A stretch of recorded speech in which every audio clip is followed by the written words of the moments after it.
téléspectateurs, bonsoir. C'est un plaisir de vous retrouver pour ce 56 minutes synthèse. Tout d'abord, les titres de la semaine, publication mardi soir par le Bureau du contentieux électoral départemental BCED du verdict relatif aux 28 candidatures contestées à l'élection présidentielle.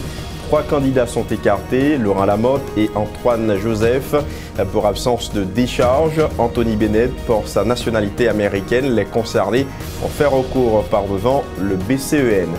À ceux qui attendent une réaction du gouvernement à propos des verdicts du BCED sur les contestations de candidature à la présidence, le porte-parole du gouvernement est clair, cela ne relève que de la compétence du CEP. Il n'y aura pas de déportation massive d'Haïtiens vivant en situation irrégulière en République dominicaine le 17 juin prochain, comme prévu. Les deux pays voisins veulent d'abord s'entendre sur un protocole de rapatriement, a confié le ministre haïtien des Affaires étrangères. Une information démentie par le chancelier dominicain. Et puis le plan de prévention de la saison cyclonique de l'État haïtien, fin prêt, un fonds d'urgence de 10 millions de gourdes est constitué pour répondre aux éventuelles urgences d'une saison qui devrait être peu mouvementée selon le Centre national de météorologie.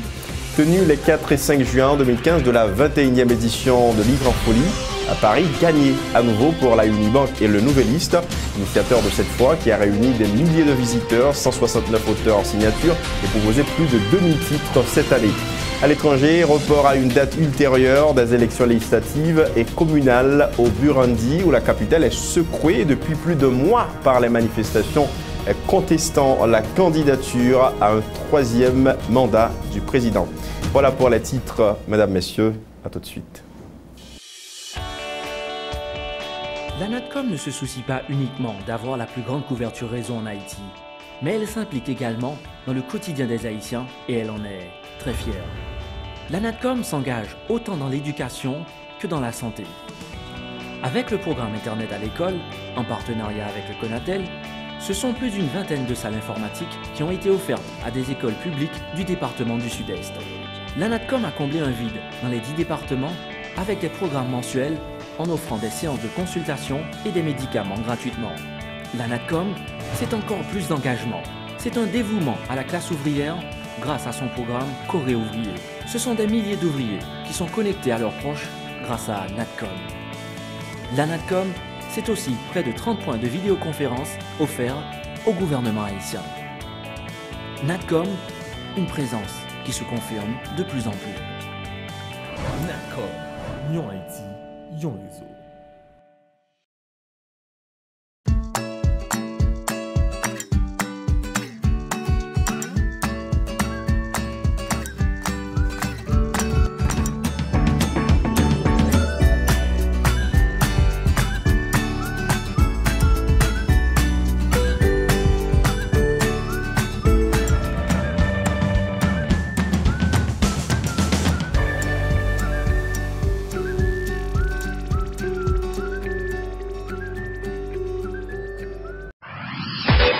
Bienvenue au développement de 56 minutes synthèse. C'est finalement mardi soir que le Bureau du contentieux électoral départemental BCED a rendu son verdict relatif aux 28 candidatures à l'élection présidentielle faisant l'objet de contestations. 3 prétendants à la magistrature suprême de l'État ont vu leur candidature rejetée par le BCED. Il s'agit de l'ex-premier ministre Laurent Lamotte, candidat sous la bannière de la plateforme Paysan, l'homme d'affaires Bennett Anthony, plus connu sous le nom de Titoni, de réponse classe moyennant, ainsi que Joseph Antoine du parti Délivrance. Le tribunal électoral a rejeté les contestations produites contre les candidats Maillard Thierry, Mario André Sol, Daniel Saint-Lô, Julie Brutus, Day-Louis Gonzague, François Level et Dalmatie Kessler. L'un des candidats éjectés de la course à la présidentielle, Joseph Antoine, a dénoncé la décision des juges du bureau du contentieux électoral départemental BCED et a annoncé son intention de faire appel au BCEN. Joseph Antoine, au micro de Johnny Saint-Ilus et Samus David François. Il y a un bureau contentieux électoral national et c'est là que nous allons aller. Donc nous-mêmes, nous devons là pour nous regarder ce qui s'est dans le jugement. Nous perdons du temps, nous lisons, nous comprenons. Et nous estimons que ça remettait à l'injuste. Là, nous lisons le jugement, nous voyons que dit que nous avons des charges, mais des charges là octroyées par la Cour supérieure des comptes. Et pour eux-mêmes, c'est la Chambre des députés qui devrait octroyer la décharge à un ancien président de la Chambre des députés. Je vais faire nous remarquer que j'étais président de la Chambre des députés de janvier 1993 à janvier 1994. Donc c'est dans la période ça. Donc nous tout comprenons, ça fait environ 21 ans. Et je vais faire référence tout à l'heure pour nous montrer nous que quantité d'années ça le veut dire. Quantité d'années ça veut dire que nous sommes supposé bénéficier de prescription. Nous n'avons aucune poursuite. Normalement, nous n'avons pas besoin de décharge pour venir inscrire après 20 ans, selon la loi. Mais comme moi connais que vous avez fait mes exigences là, moi-même je prends précaution, je viens quand même avec décharge là. On imagine que moi-même dans le cas que je devine sans décharge là, sans certificat de décharge, je n'ai pas droit. Parce qu'après 20 ans, je ne pas poursuivre le monde. Qui ça décharge là veut dire? Décharge là veut dire que vous pas retenu charge contre vous-même dans gérer deniers publics. Donc non seulement je gagne, je n'ai pas aucune charge, même si je n'ai pas besoin de gagner parce qu'après 20 ans, je ne sais pas que bénéficier de prescription. Donc, je ne peux pas comprendre le jugement ça. Moi, je dis que son jugement, que nous-mêmes, avec l'avocat qui est là avec moi, une là-dedans, l'autre avocat, maître point du jour, il n'est pas là, c'est maître Fièvre qui est avec moi. Nous prenons que par devant institution de référence, nous prenons un recours par devant le bureau du contentieux électoral national.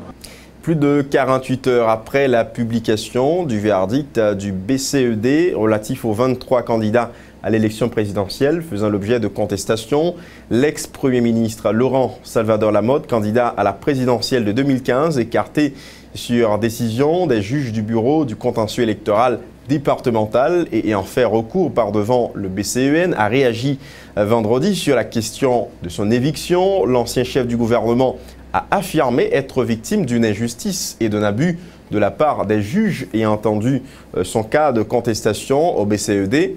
Laurent Lamotte a par ailleurs salué le fait que le BCED d'avoir accepté la candidature d'anciens comptables de deniers publics de son gouvernement et aussi candidat aux prochaines élections présidentielles et également contesté. Laurent Lamotte était au micro de Roesté Antoine et Wendy Henry. Tout le monde joue une route pour y passer. Tout ancien ministre qui était dans le gouvernement, Matéli Lamotte là, et qui te voulait présenter, il joue une route pour y passer. Il y a un grand monde qui va jouer une route, qui est Laurent Lamotte. Pendant que il y a un jugement même qui dit clair et simple et de manière directe que CEPA pas qu'à éliminer sous question des charges. Parce que c'est impossible pour gagner une décharge parce que c'est le Parlement qui baille des charges. Et le Parlement n'est pas opérationnel, je ne dis pas. Donc, dans ce sens, pour qu'à tout l'autre ancien ministre, eh bien, BCEDA lui-même est d'accord. Sauf que composition PAM dans BCEDA, il n'est pas d'accord. Donc, nous avons que c'est un impair grave. Nous avons même dit un abus qu'il a fait un jeune garçon qui n'a pas demandé rien l'autre que pour nous continuer le travail, dans ce sens où nous avons travaillé là, pour nous continuer le combat que nous avons fait contre le grand goût, contre la misère, contre la poussière marcher pied à terre. Nous pas qu'à gagner un petit groupe monde qui a décidé pour une majorité de 10 millions d'habitants. Et nous te dit tout, que ce n'est pas Laurent Lamotte seulement qui subit injustice. Nous avons 4 millions d'Haïtiens dans la diaspora qui subit injustice tout, qui pas qu'à voter dans l'élection. Alors que promesse était faite pour la diaspora, tu qu'à voter. Diaspora, c'est Haïtien et tout. Pour qui ça pour retirer? Ça qui est là? Quitter peuple exprimer, c'est ça seulement demander. Les avocats de l'ancien Premier ministre Laurent Salvador Lamotte, maître Jacques Lochard et Pierre-Michel Bonache ont fait valoir qu'il y a contrariété de décision dans le verdict des juges du BCED relatif au rejet de candidature de leurs clients. Les défenseurs de Laurent Lamotte ont exigé que le bureau du contentieux électoral national rectifie le tir en rejetant la décision des juges du BCED et permettant ainsi à leurs candidats écartés de rattraper la course à l'élection présidentielle de 2015.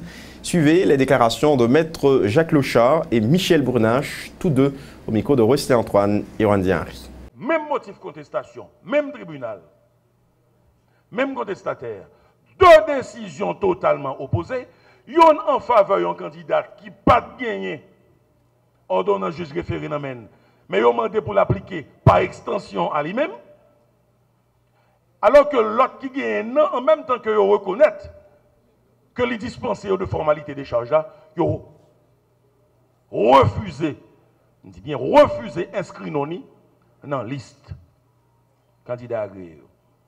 Et encore une fois, ce qui est important dans tout ça, c'est qu'on ait motivation monsieur Sao qui ne peut pas le faire là. Mais lorsque il y a un complot, lorsque il y a un cabale, lorsque il y a toute manœuvre déloyale qu'a faite pour retirer un candidat dans la course électorale là, nous voyons brusquement tout juge perd du tête. Donc, c'est au nom de la justice, au nom de l'équité, que nous demandons pour que BCEN annuler les décisions qui étaient prises dans BCEDA et puis pour le conseil électoral là, confirmer Laurent Salvador Lamotte comme candidat à la présidence et puis pour nous toujours garder en tête nous, c'est le peuple qui bat le pouvoir, c'est le peuple qui bat le canet. Quelle est la lecture du gouvernement par rapport aux décisions des juges du BCED relatifs aux 23 candidats à l'élection présidentielle qui faisaient l'objet de contestations? Le ministre de la Communication se veut clair.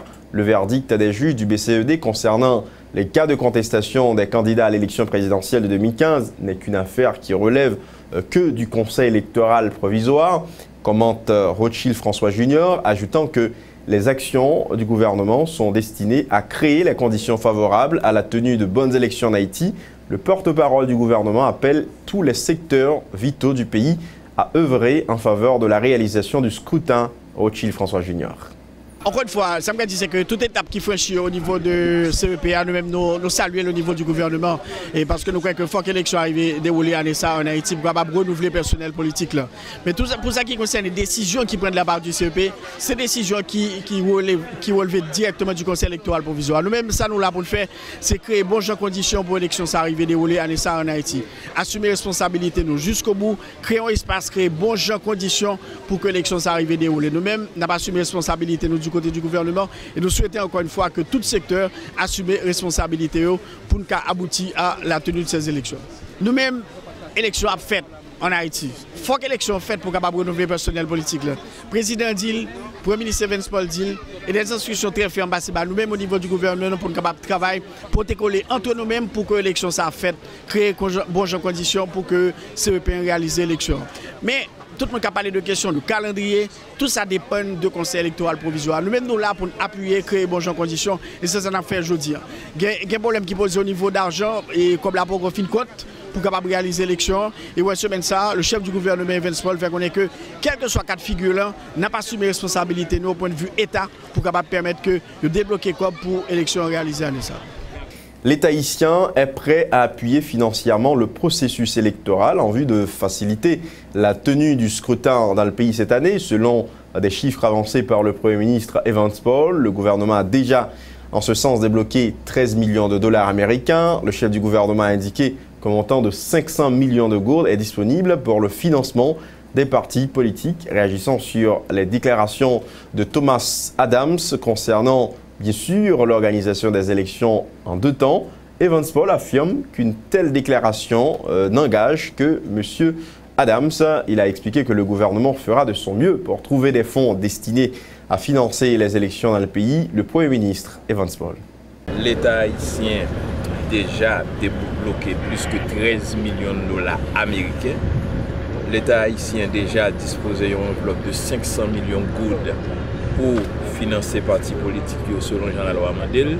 Et dans le jour qui venir là, nous pourrons décider sous critères de financement ça en référence à la loi.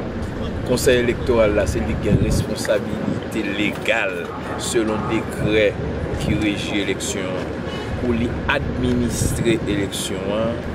Et le constat, l'évaluation, toute bagaille a marché, les gens pour marcher. Je ne suis pas d'accord pour l'élection, c'est l'étranger qui a financé. Mais comme moi, je viens d'une situation que je ne peux pas changer en un jour, nous sommes obligés de comprendre pour l'élection faite année ça, il faut accepter logique dont mosso financement international. Donc si mosso comme nous rejoignons, si nous partageons dans la caisse communauté internationale, nous déjà au niveau du gouvernement haïtien apprend toute disposition l'argent pas qu'à camper l'élection. Bon, je pense que ça fait partie de réalité politique non, malheureusement, côté très souvent il y a des étrangers qui font des déclarations qui ne sont pas appropriées politiquement. Mais déclaration ça ils ont engagé le monde qui fait là. Laissons étrangers parler, quel que soit le grade, ça le dit à engager, il pas engager l'État. Dans son dernier rapport, publié le mardi 2 juin et titré « Élection 2015 », le RNDDH questionne la moralité de certains candidats. Le Réseau national de défense des droits humains dit relever dans la liste des candidats agréés aux prochaines législatives plusieurs aspirants députés et sénateurs au passé douteux. Certains d'entre eux sont en conflit avec la loi, d'autres sont dans le collimateur de la justice haïtienne, souligne l'organisme de droits humains. Au moins 2 de ces candidats ont été déportés des États-Unis d'Amérique en raison bien sûr de leur implication dans des actes répréhensibles selon le rapport. Les précisions de la chargée de programme au sein du RNDDH, Marie-Hélène Gilles, elles ont été recueillies par Michel Alexis et Fézé Mathieu. Il y a 6 qui étaient inculpés d'assassinat, il y a 6 pour escroquerie, 5 pour cas de violence et agression, voie de fait, 4 pour enlèvement, il y a un cas de viol, il y a 2 parmi eux qui étaient déportés des États-Unis d'Amérique parce qu'ils étaient dans malversation. Est-ce qu'il y a quelques noms et candidats Sénat ou députation? Bon, par exemple, au Sénat, on gagne Joseph Prudent Martial, qui sont candidats pour PRHA. En 1999, il était interpellé pour enlèvement et séquestration. Ou joindre le cas de Willow Joseph, qui en 2006, il a été interpellé dans Bac pour vol de véhicules. Ou joindre Foucan, Richard Lénine, il y aurait le plus Hervé Foucan, candidat PHTK, c'est un homme d'affaires qui allait vivre au CAI. Le 8 décembre 2011, où songez qui ça a fait, ça a été formaté pour être capable de craser et mis à fait tout le bureau public qui était gagné dans OCAI. Ou joindre par exemple un candidat Rémé Haïti, Désir Sylvain, qui lui-même, c'est un ancien policier écuelier. Il a été arrêté en 97, il a été encore en 98 pour vol de véhicules et puis que le détourner pièces à conviction monde que la police était fin arrêté. Ou joindre tout Enel Apollon. Enel Apollon lui-même, il a un mandat qui est en cours de elle. Du 24 mai 2013. Il y a plusieurs autres là-dedans. Par exemple, il y a Kaoli qui lui-même été dénoncé dans le cabinet d'instruction pour Chelson Sano comme trafiquant de drogue. En 2003, il est arrivé et révoqué Visali pour même question. Donc, c'est tout le monde qui est arrivé. Porté au candidat Takoudazouloud Jean-Raymond OPL, il était interpellé, il était gardé dans le commissariat d'Elma et pour viol. Donc, son série de monde avec faiblesse la justice là, il a bénéficié de une impunité sans pareil. Donc, je dis, il parle dans le Parlement puis il caché en bas un chapeau immunité. Face à une telle situation, le RNDDH recommande au Conseil électoral provisoire d'appliquer strictement les dispositions de la Constitution et du décret électoral en vigueur. Le réseau dit constater que l'organisme électoral semble ne pas accorder assez d'importance au problème de moralité des candidats, tout en précisant que les citoyens doivent disposer de toutes les informations relatives à la moralité des candidats aux prochaines élections. L'avocat Reynold Georges accuse le réseau national de défense des droits humains d'avoir diffamé dans son dernier rapport, paru le 2 juin, titré « Élection 2015 ». Le RNDDH questionne la moralité de certains candidats. Le rapport comporte des noms de candidats ayant des démêlés avec la justice, mais qui pourtant n'ont jamais été condamnés, déplore maître Reynold Georges, qui dit regretter que le RNDDH se soit substitué à la Cour de cassation pour faire des exigences au CEP. Maître Reynold Georges au micro de Jasmin Denis. Récemment, là, nous tous, nous tendons, RNDDH fait une liste de gens, gens qui ont arrêté, et puis on a gué, ou bien gens qui pas devant la justice, qui ne peuvent jamais condamner pour que le jugement ait acquis l'autorité de la chose jugée dans son cas reproché pour notre bagaille. RNDDH érigé en cours de cassation, l'a demandé qu'à EPA, mais tel monde qui t'a arrêté tel là, mais tel monde qui t'a arrêté tel là. Donc c'est pour écarter de la course électorale. Bon, moi-même, je dis RNDDH, m'a saisi ou est-ce pas qu'il y a une qui relève dans le tribunal en diffamation. Innocent, on est innocent jusqu'à ce qu'on soit trouvé coupable par devant un tribunal compétemment réuni. Mais mes principes là, qui ne connaît pas d'exception dans tous les pays du monde. Ces affaires d'où RNDDH méritent de traîner dans le tribunal. Il faut que les suspendent avec ça. Il y a un grand avocat. Quand on a des débats dans le tribunal, je me demande qui livre doit prendre.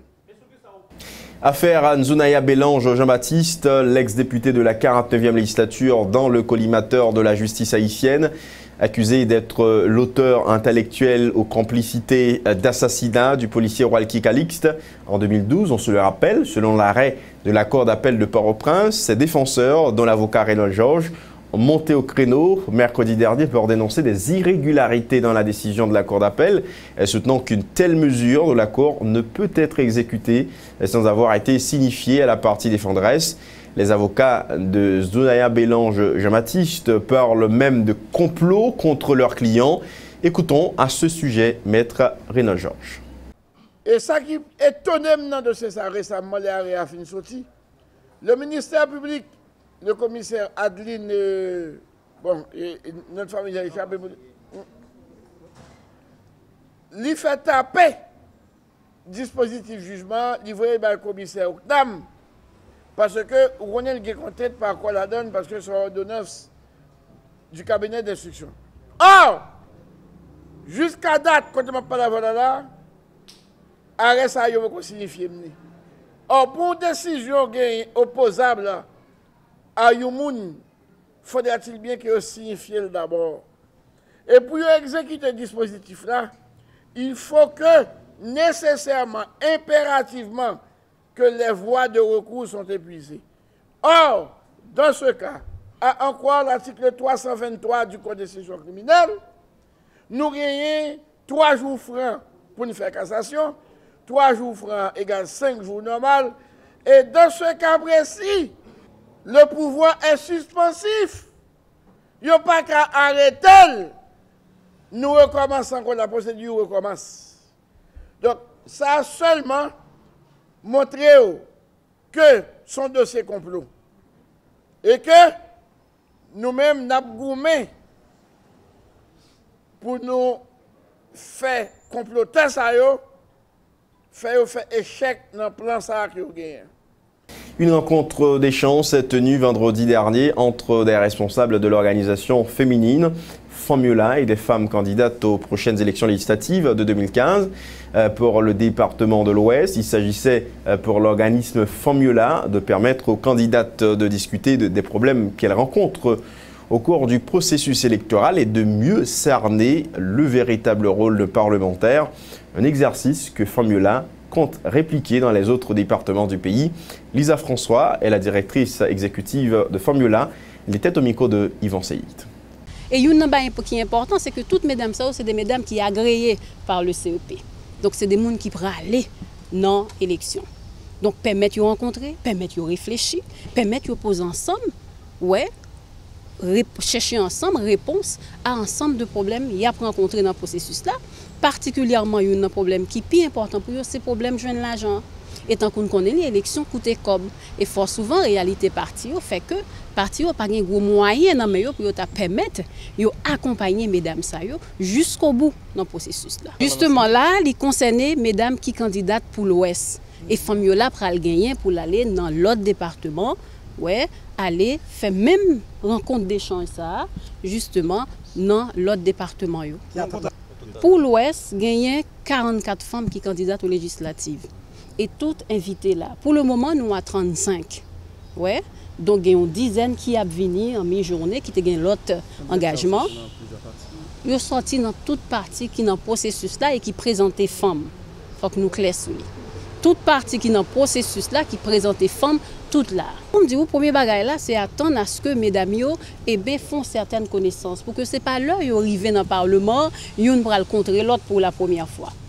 À travers des messages, le message là, c'est que les femmes mettent tête ensemble pour la prochaine élection. Les femmes regrouper ensemble pour permettre d'affronter les difficultés puis bien. Il n'y aura pas de déportation massive d'Haïtiens vivant en situation irrégulière en République dominicaine le 17 juin prochain, Comme l'avaient annoncé les autorités dominicaines, ces dernières sursoient sur leur décision d'expulser les sans-papiers haïtiens de leur territoire jusqu'à ce que les deux pays s'entendent sur un protocole de rapatriement, a expliqué le ministre haïtien AI des Affaires étrangères, Lenaire Renault. Une rencontre est prévue incessamment en Haïti entre les chanceliers des deux pays voisins, question de se mettre d'accord sur le document en question proposé par Haïti. En attendant, les autorités dominicaines accordent un nouveau délai de 45 jours à compter du 17 juin prochain aux responsables haïtiens pour doter les sans-papiers haïtiens vivant en République voisine de documents d'identification. Écoutons les explications du chancelier haïtien Lenaire Renault au micro de Rossé Antoine et Yvan Seyid. Qui est le plan d'identification des Haïtiens. Là, nous finissons d'identifier, nous remettons aux autorités dominicaines qui pourraient l'inscrire dans le cadre de les PNRE, qui c'est le plan national de régulation des étrangers en Dominicanie. Certainement, nous avons gagné des retards sur le PIDI à cause que nous te promettons en premier temps que nous avons un passeport.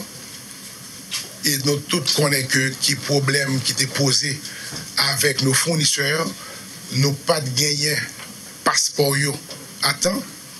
Donc nous sommes mis d'accord avec eux pour que nous identifions les gens à partir de SINA, qui est la carte d'identification nationale. Que les Dominicains étaient d'accord avec nous ça, parce que l'idée c'est d'identifier ces Haïtiens en situation irrégulière et même pour inscrire le plan national de régulation des étrangers. Jusque-là, nous voulons rassurer tout le monde que au 17 juin, la catastrophe n'est pas annoncée. Dans la mesure que nous devons attendre le protocole ça, qui pour signer.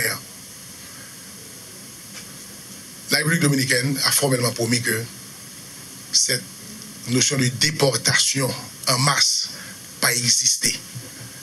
Au 17 juin, nous avons 45 jours pour nous continuer à identifier des Haïtiens en situation régulière par le biais de ce que nous appelons le PIDI. Un son de cloche nettement différent du côté du chancelier dominicain Andrés Navarro qui, vendredi, la veille de sa venue en Haïti, a déclaré, je cite, « L'objectif de ma visite samedi en Haïti pour rencontrer plutôt les autorités haïtiennes n'était pas pour négocier ou signer un protocole de rapatriement tel que l'a laissé entendre le chancelier haïtien Lenaire Renault. Apparemment, en Haïti se propage une information erronée, ajoutant que ce qu'il avait convenu avec son homologue, c'est d'aller à Port-au-Prince pour faire avancer l'ordre du jour du dialogue bilatéral sur un certain nombre de questions qui sont en suspens, et ce sera l'occasion d'informer les autorités haïtiennes sur le bilan du plan de régularisation qui, une fois achevé, donnera lieu d'appliquer la loi sur la migration exigeant le rapatriement des migrants en situation irrégulière en République dominicaine.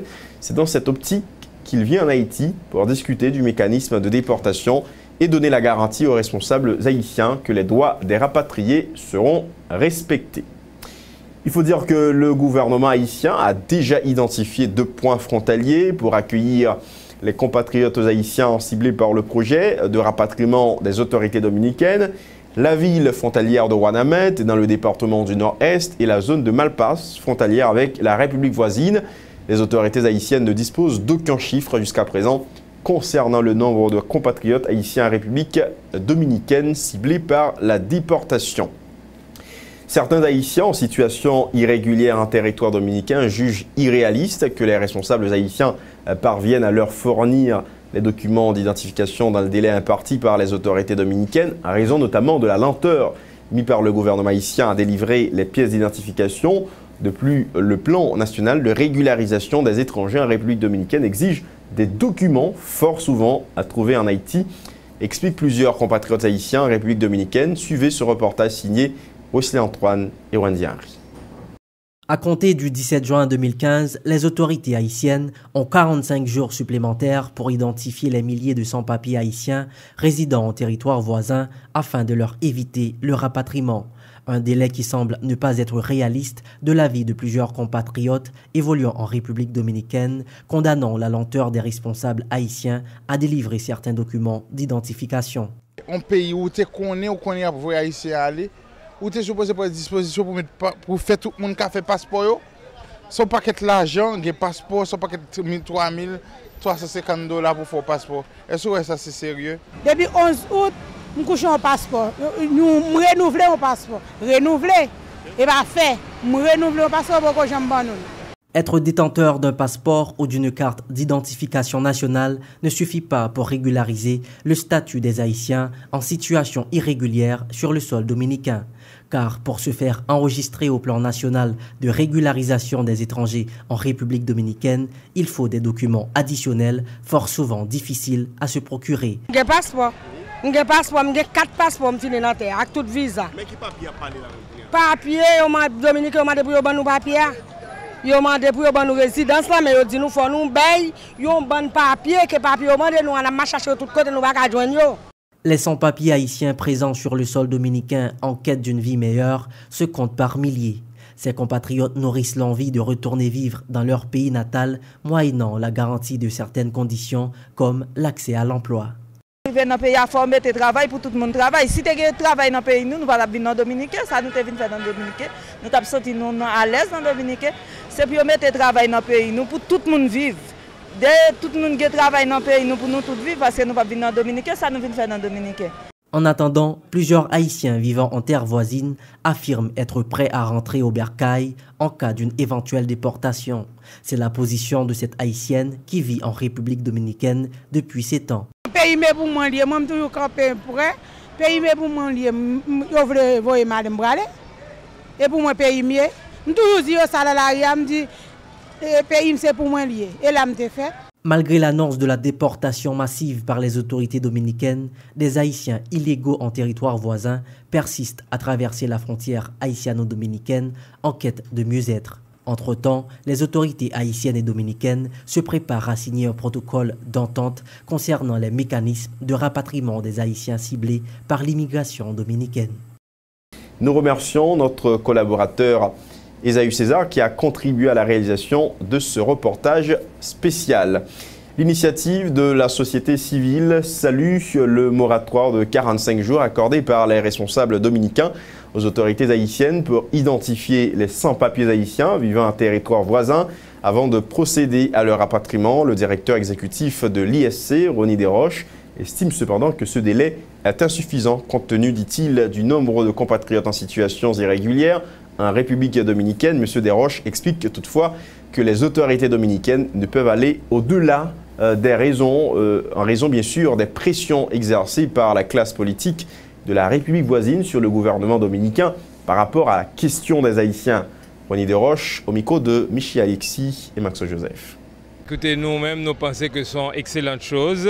Nous avons demandé ça et nous croyons que c'est bien que la République dominicaine comprenne qu'il n'est pas capable d'appliquer mesure ça de façon brutale et nous espérons qu'il va étendre 45 jours parce que 45 jours pas suffit pour bailler papier à près de 120 000 personnes, des Haïtiens qui vivent en situation irrégulière. Mais ça nous souhaitait surtout, c'est que le gouvernement haïtien va profiter de ces délais que bail pour être capable de multiplier les points côté que les Haïtiens sont capables de trouver les papiers nécessaires pour être capables de chercher une autorisation pour rester en République dominicaine si vous voulez continuer le travail, si vous voulez continuer à vivre là-bas, mais que vous ne pas vivre tant que sans papier, mais comme des gens qui gagnent une identité, des gens qui gagnent toute légalité pour vivre l'autre bord.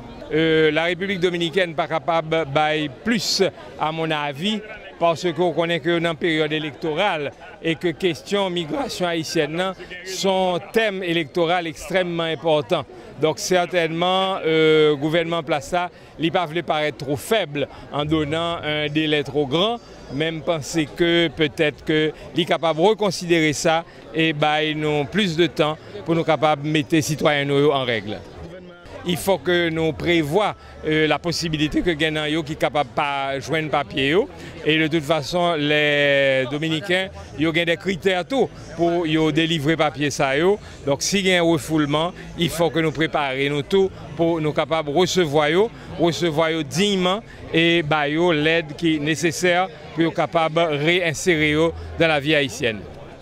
Juste le temps d'observer une pause à ce numéro de 56 minutes synthèse. On vous retrouve tout de suite après.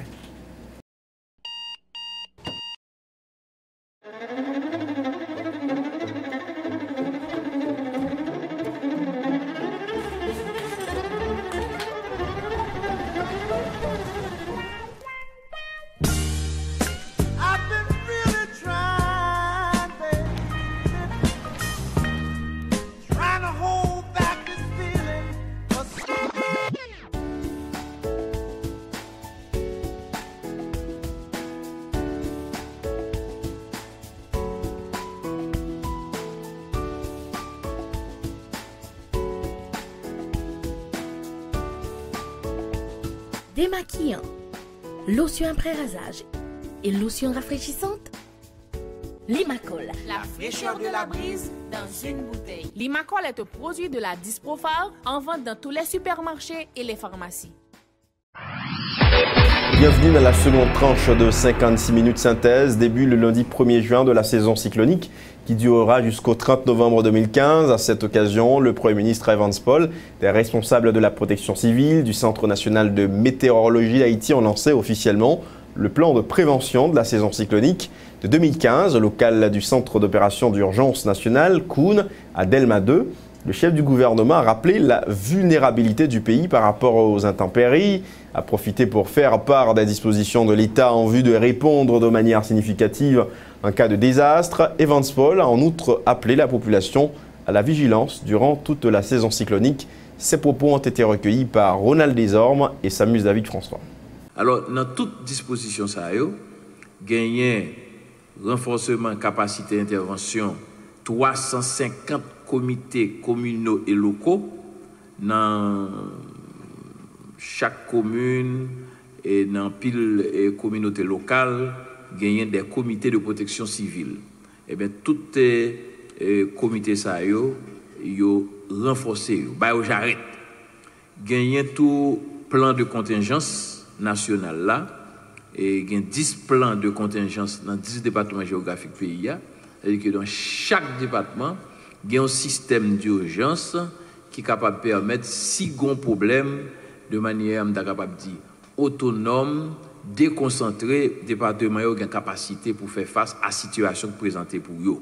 Alors, année ça, il y a un système radio-communication moderne qui prend le chita dans 4 départements géographiques pays, dans l'ouest, dans le nord, dans Atibonite, dans Grandance, et tout pour le connecter avec un réseau central. Gagner tout renforcement, renflouement fonds d'urgence dans 10 départements géographiques pays. Et bon, fonds d'urgence, c'est l'État haïtien qui dispose d'un fonds et le ministère des Finances déjà débloqué 1 million de gouttes par département pour que si il y a un problème, nous bien dit 6 au cas. La saison cyclonique cette année est peu active, a indiqué pour sa part le directeur du Centre national de météorologie d'Haïti. Les prévisions font état d'environ une douzaine de tempêtes et de 3 ouragans, a précisé Ronald Semelfort. Toutefois, le directeur du CNM a ajouté qu'au niveau des zones d'atterrissage, il n'y a pas de précision sur les prévisions. En ce sens, M. Semelfort a invité la population à faire montre de vigilance, rappelant que les saisons peu actives sont celles qui causent le plus de dégâts au pays durant les 50 dernières années. Écoutons Ronald Semelfort. Jusqu'à présent, et prévision saisonnière, ça y a encore suffisamment de précision et de telle sorte que pour répondre aux exigences d'opérationnalité que protection civile a besoin. Donc ça veut dire qui ça veut dire même si prévision annoncée à long terme, ça a annoncé une saison peu active, une saison active, une saison très très active, eh bien c'est pour nous toujours qu'il y ait même vigilance. Si nous considérons au moins 50 dernières années, et statistiques depuis 1935 par exemple, eh bien nous sommes capables de remarquer c'est surtout dans des saisons qui ne sont pas tellement actives passer ça, que vraiment nous recevons plus impact, surtout impact humain dans le pays. Par exemple, il y a 3 classes cyclones dans le pays. Il y a une dépression tropicale, c'est la première classe cyclone qui peut qu'on nommer. Après ça, il y a une tempête, il y a environ 10 à 12 tempêtes qui sont annoncées. C'est pour ça que nous disons tout à l'heure, surtout au niveau des trajectoires, et points d'atterrissage, eh bien, prévision saisonnière, pour qu'on trop bon dans ça. Et une douzaine de tempêtes, et puis avec 2 ou bien 3 ouragans comme ça majeurs qui est annoncé pour le moment. Mais par rapport aux zones d'atterrissage, vraiment pas en pile précision pour le moment. Un nouveau ministre a pris les rênes du ministère de l'Environnement en Haïti. Dominique Pierre a été installé mardi dernier dans ses nouvelles fonctions, un remplacement de Jean-Marie Claude Germain, qui était à sa 4e expérience à la tête de ce ministère. Dans son discours de circonstance, le nouveau titulaire du MDE, Dominique Pierre, a évoqué une liste de défis qu'il devra relever tenant compte de la vulnérabilité de l'environnement du pays. Il a annoncé pour les prochains jours une vaste campagne de sensibilisation dans le pays afin, dit-il, de faire face aux phénomènes hydrométéorologiques, une façon de prévenir les éventuels dégâts que pourrait entraîner la saison cyclonique qui, rappelons-le, a débuté le 1er juin pour prendre fin le 30 novembre 2015. Le nouveau ministre de l'Environnement, Dominique Pierre, au micro de Johnny Saint-Ilus et Fézé Mathieu.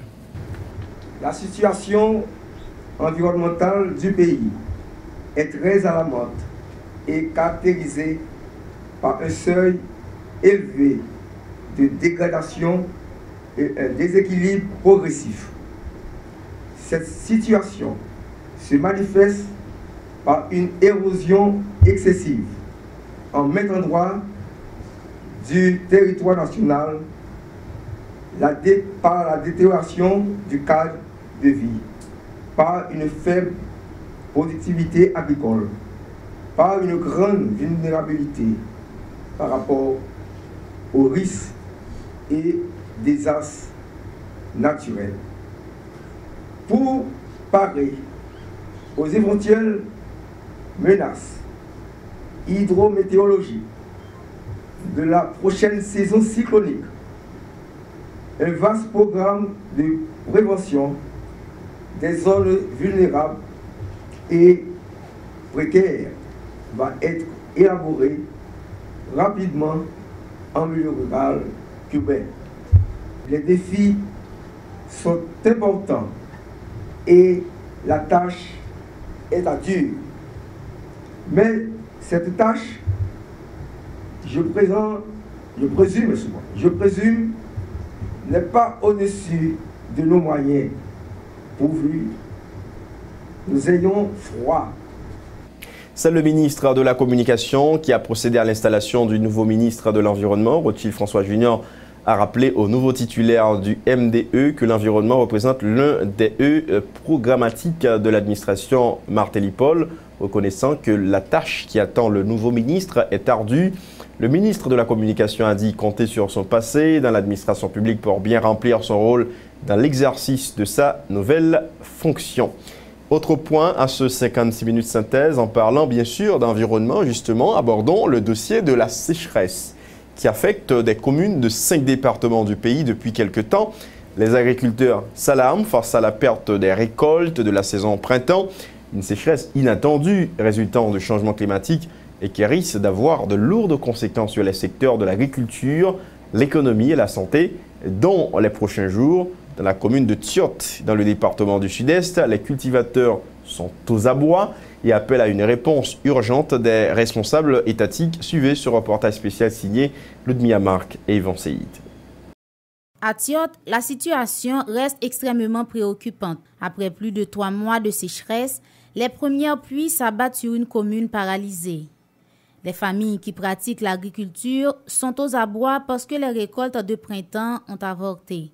Plantations de maïs, bananes, café et haricots qui devraient normalement être à leur période de récolte sont desséchés et désolent les cultivateurs. Pour perdre, maïs perdu, pas rien pour nous vivre. Nous tenons chez stress et puis qu'on a ça que jardin perdu, pas rien. Mais pas que saison, non? Saison tout blanc de tapini, gaspillé d'autres. Regardez même, faire vraiment, c'est comme si on fait. Grand désespoir pour ces petits agriculteurs. Ils ne pourront même pas se rabattre sur les plantations des grands propriétaires de la commune, qui ne sont, elles, non plus pas parvenus à maturité. Une situation alarmante qui les pousse à appeler à l'aide. On n'a pas d'espoir, non? Pas de jardin perdu. Je suis bon Dieu, pas de l'argent pour nous combattre le jardin. On ne peut pas faire. Engrais achète, nous ne pouvons pas faire. Au centre de demandé pour lui là, nous avons un souci pour nous faire pas mourir. Nous avons un engrais. Bon, nous avons espoir café, mais pas d'engrais.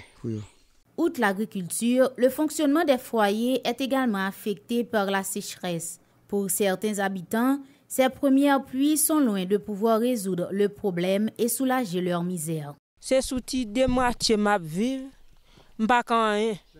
Ou gen 3, 4, 5 petits moun. Ou pas ka gérer yo. Ou pas capable. Tandis que ou ap vivre sous pas yon combit qu'on a malheureux pas yon combit pour vendre. Pays fini. Cette sécheresse inattendue résulte d'un phénomène météorologique conjoncturel dû au changement climatique, explique l'agronome Armel Cazo. Un dérèglement du climat qui, selon lui, entraînera une perturbation de l'agriculture, affectera la santé et l'économie dans le pays. Non, même un moment, dans l'année, où gagner en période qui était qu'on gagne la pluie, qui pas gagne la pluie a changé et période carrément, a changé phase. Et puis période quand on pas tendre la pluie, c'est l'heure où arriver joindre la pluie. Ça vient faire que ça déclenche un problème dans la plantation. Armel Cazo souhaite que les autorités étatiques prennent des mesures appropriées face à ce changement. Les institutions étatiques et l'autre institution qui baillent accompagnement à le secteur agricole, sont supposés rapidement mettre en place un programme d'accompagnement aux agriculteurs. Rappelons que Thiot est une commune du sud-est qui figure sur la liste des 5 départements où la sécheresse affecte durement la campagne agricole de printemps, produisant principalement du maïs et des haricots. Espérons que les responsables étatiques sauront réagir à temps pour contrer les conséquences de ces pertes agricoles. Dossier santé, choléra, les autorités sanitaires du pays ont recensé 10 décès sur tout le territoire national pour le mois de mai 2015. Selon la responsable de la direction de l'épidémiologie au ministère de la Santé publique, Katia Pierre, un total de 1524 cas a été recensé, dont 1176 hospitalisés, des chiffres nettement inférieurs par rapport au mois écoulé. Toutefois, 2 départements du pays, l'Ouest et le Centre, sont en alerte rouge par rapport aux résurgences du choléra dans 6 communes, à savoir Port-au-Prince, Tabar, Croix-des-Bouquets, Gantier, Carrefour et Hinche, a expliqué la responsable au micro de Michi Alexis et Maxo Joseph. 20e semaine, tu as gagné 376 personnes qui ont été ouais. Tu as gagné 287 personnes qui te prennent cabane, pas de gagné aucun nan qui te mou. 21e semaine, tu as gagné 369 personnes qui ont été ouais pour maladie choléra. Tu as gagné 279 nan qui te prennent cabane et tu as gagné 5 nan qui mourent dans l'hôpital côté où tu prends en charge là et tu as gagné un monde qui mourut dans la communauté. Pour semaine ça jusqu'à hier dimanche là, gagné 180 personnes seulement que ouais pour maladie choléra. Il y a 126 nan qui prend cabane et jusqu'à présent pas gagné aucun nan qui mourut. Donc nous capable voir que maladie a baissé de 50% comparativement à la semaine qui passait. Et si nous regardons les chiffres que nous gagnons pour le mois de mai avec le mois d'avril, nous gagnons, dans le mois d'avril, nous gagnons 3098 personnes qui ont été ouais. Nous gagnons 2548 personnes qui ont pris cabane.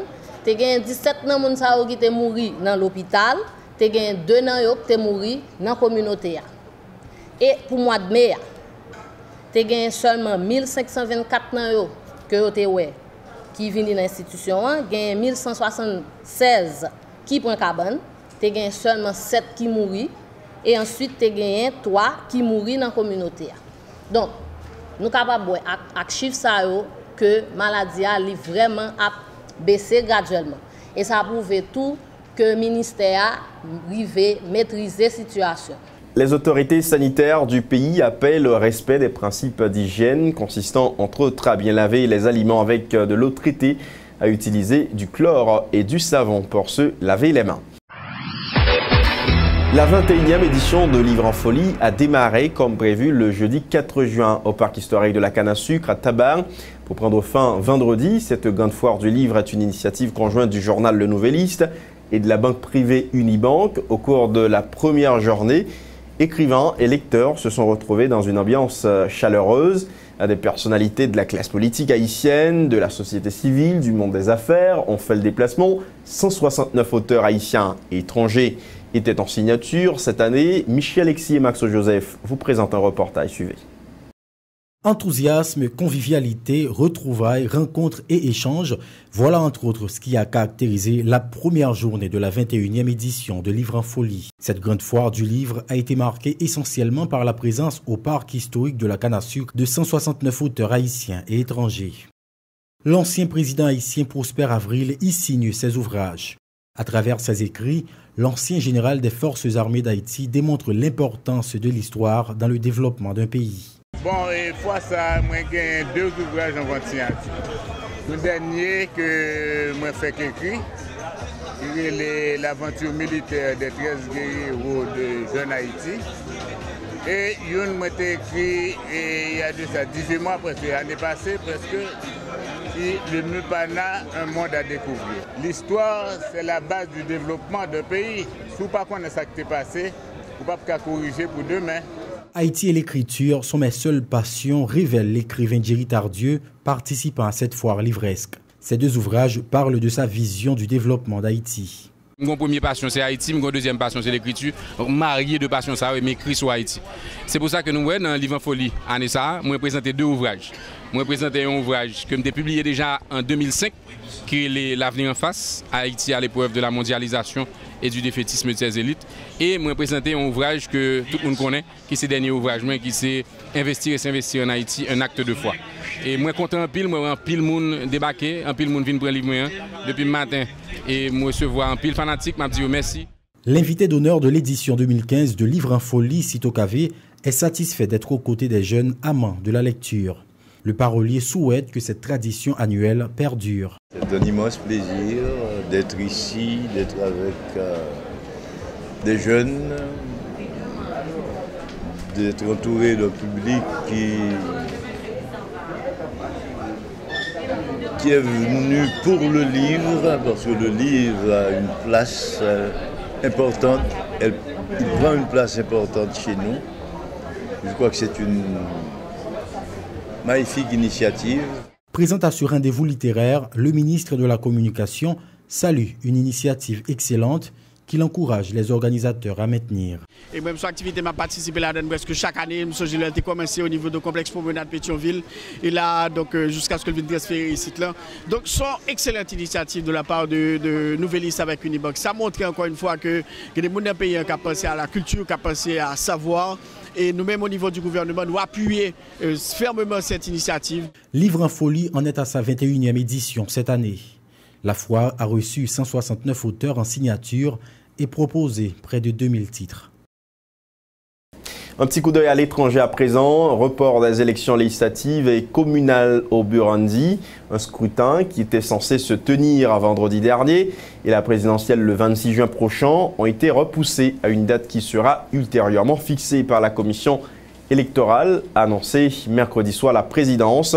Il faut rappeler que la capitale du pays est secouée depuis plus de mois par les manifestations quasi quotidiennes à raison de la candidature controversée à un troisième mandat du président Pierre Nkurunziza au pouvoir depuis 2005. Reportage Euronews. Nouveau report s'inédié des élections au Burundi. Le scrutin législatif devait cette fois se tenir ce vendredi. Aucune nouvelle date n'a pour l'instant été annoncée. Depuis mercredi, la police est parvenue à empêcher tout rassemblement, une première depuis le début de la contestation. Ce nouveau report risque de compromettre la tenue des présidentielles, initialement fixée au 26 juin. C'est précisément la décision du président sortant, Pierre Nkurunziza, de vouloir briguer un troisième mandat, contraire à la Constitution, qui est à l'origine de la crise politique qui dure depuis le 26 avril. Pierre Nkurunziza a donc cédé aux pressions des chefs d'État est-africains. Réunis dimanche dernier à Dar es Salaam en Tanzanie, ils avaient proposé un report du scrutin d'au moins 1 mois et demi. C'est lors d'un premier sommet des chefs d'État de la région le 13 mai dernier qu'un groupe de militaires burundais emmené par le général Godefroy Niyombare avait tenté un coup d'État. Ils ont profité de l'absence du président qui participait au sommet en Tanzanie. Finalement, la rébellion a été écrasée par les troupes loyales au président burundais. Le 15 mai, il parvient à rentrer au pays et à reprendre les rênes du pouvoir. Mais il a fait de la question de son troisième mandat une ligne rouge, ce qui bloque les négociations avec l'opposition. Entre-temps, l'économie du pays s'est paralysée, surtout à Bujumbura, la capitale. Les gens n'osent plus sortir, les commerces sont vides. Le Burundi est déjà l'un des pays les plus pauvres de la planète, avec un revenu annuel moyen de 230 € par habitant. 58% de la population souffre de malnutrition chronique. La crise politique a aussi un impact sur l'aide extérieure, car des projets se sont paralysés et les devises manquent. La répression des manifestations a déjà fait plus de 30 morts. La peur des violences et d'un embrasement a déjà poussé plus de 105 000 Burundais à fuir. Si la plupart rejoignent les rives du lac Tanganyika pour gagner la Tanzanie et la République démocratique du Congo, certains choisissent aussi de se réfugier au Rwanda. Joseph Blatter, 79 ans, en poste depuis 1998, a annoncé sa démission à la tête de la FIFA. Mardi dernier, à peine réélu, mais fragilisé dans un scandale de corruption au sein de l'institution. L'ancien patron du football mondial convoquera un congrès extraordinaire en décembre 2015 et mars 2016, où il remettra en jeu son mandat et au cours duquel son successeur sera élu. Un reportage avec nos confrères de Rognos. Éclaboussé par un scandale de corruption, Sepp Blatter jette finalement l'éponge. 4 jours seulement après avoir été réélu pour un 5e mandat à la tête de la FIFA, Sepp Blatter a annoncé sa démission de la présidence de la principale instance du football mondial lors d'une conférence de presse à Zurich. Sepp Blatter, 79 ans, est en poste depuis 1998. Je remettrai mon mandat à disposition lors d'un congrès électif extraordinaire. Cette décision prendra effet le plus tôt possible, à savoir la date à laquelle un nouveau président pourra être choisi par le congrès de la FIFA pour me succéder. Depuis la semaine dernière, la FIFA est plongée dans un scandale de corruption et de blanchiment. 14 personnes, des officiels de l'institution et des responsables marketing de sociétés sportives ont été inculpés par la justice américaine. Et la pression était forte pour que Sepp Blatter démissionne. Juste le temps de refermer, mesdames, messieurs, ce 56 minutes synthèse. Publication mardi soir par le bureau du contentieux électoral départemental BCED du verdict relatif aux 28 candidatures contestées à l'élection présidentielle. 3 candidats sont écartés, Laurent Lamotte et Antoine Joseph pour absence de décharge, Anthony Bennett pour sa nationalité américaine. Les concernés ont fait recours par devant le BCEN. À ceux qui attendent une réaction du gouvernement à propos des verdicts du BCED sur les contestations de candidature à la présidence, le porte-parole du gouvernement est clair, cela ne relève que de la compétence du CEP. Il n'y aura pas de déportation massive d'Haïtiens vivant en situation irrégulière en République dominicaine le 17 juin prochain, comme prévu. Les 2 pays voisins veulent d'abord s'entendre sur un protocole de rapatriement, a confié le ministre haïtien des Affaires étrangères. Une information démentie par le chancelier dominicain. Et puis le plan de prévention de la saison cyclonique de l'État haïtien fin prêt. Un fonds d'urgence de 10 millions de gourdes est constitué pour répondre aux éventuelles urgences d'une saison qui devait être mouvementée selon le Centre national de météorologie. Tenu les 4 et 5 juin 2015 de la 21e édition de Livre en Folie, Paris gagné à nouveau pour la Unibank. Et le Nouvelliste, initiateur de cette fois qui a réuni des milliers de visiteurs, 169 fauteurs en signature et proposé plus de 2000 titres cette année.